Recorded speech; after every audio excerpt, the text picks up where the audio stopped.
These vintage cherry Nixie switches go for $11 on the aftermarket. Think about that. To fill up a TKL, we're talking about $957 just on switches alone.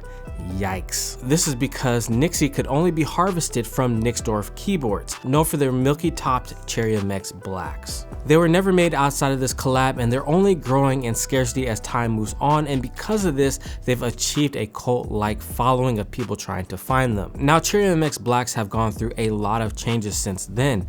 There's the vintage Cherry MXs, then Cherry lost the tooling patent for their switches, so then they had to retool them, which we got retooled blacks, which got mixed reviews because of their scratchiness. Cherry's solution to this was to make the newer Hyperglide versions, which actually lived up to their name, being smoother than a baby's butt. Man, Cherry MX blacks have been going through it, if you couldn't tell. Now it's time to look at the blasts from the past that are these Nixies and see if they can fix some of the issues that have plagued the Cherry MX black line, tackling the smoothness and also tackling the extreme prices of aftermarket Nixies. Let's talk a little bit about the design of the Nixie switches. Stating the obvious here, the top is now a milky top instead of the standard black top housing. The top housing is rough to the touch, especially when compared to the Hyperglides, so they definitely used a different plastic blend here. They were being a bit secretive on the materials that they used. I'm guessing it's some sort of special blend here with nylon in there.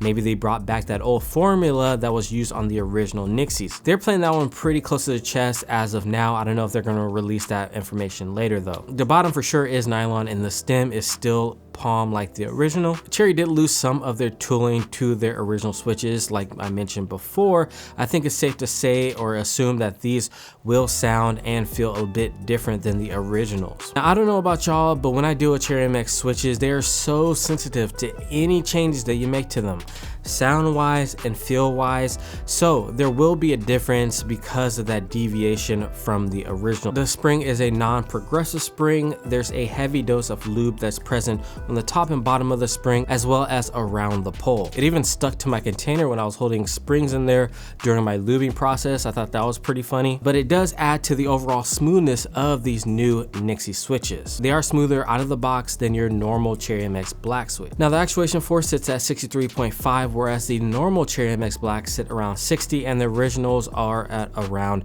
61.1 or so.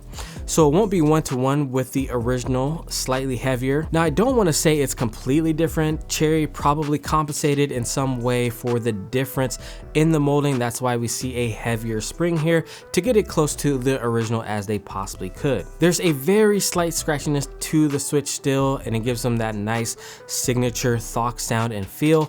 Stock though, it tends to feel a bit smoother and clackier than when you film and lube it. So keep them stock if you want more clack. Now there's very little stem wobble, but it is still present. Little to no top house wobble. The tolerances are okay, but you can film them, which I highly recommend you do so you can get the most out of the sound and the feel. They'll just feel more solid under your fingers while you type. I also took the liberty of lubing the switches. I didn't bother with the pole. Like I said, they lubed it already, but I did lube the bottom housing as well as the sliders on the stem. Normally I'd only do one or the other, but granted how scratchy Cherry MX blacks could be, I wanted to get rid of that scratchiness as much as possible. All right, enough with the chit chat. Sit back, grab a drink, let's do some sound tests and comparisons.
All right, so what did you guys think? Let me know down in the comments below. Now, I know sound tests aren't everything, but I can tell you in real life, these Nixies feel and sound thocky. I call them thought gods. Retooled blacks feel smoother to me and less thocky overall. Now, in the sound test, I compared them to some other similar linears. I say if you want overall smoothness, go with something like the Gateron Black Ink V2s. If you want a thocky sound but smoothness under your fingers, go with the Epsilon switches. As for the Cherry MX switches, I prefer the feel and sound of these over the retooled. The Hyperglides are the smoothest out of the Cherry MX Black variations, and they really do live up to that name. So if you want a smooth experience, definitely go with the Hyperglide. Now, all the switches that I've just mentioned are amazing. I just want to say that.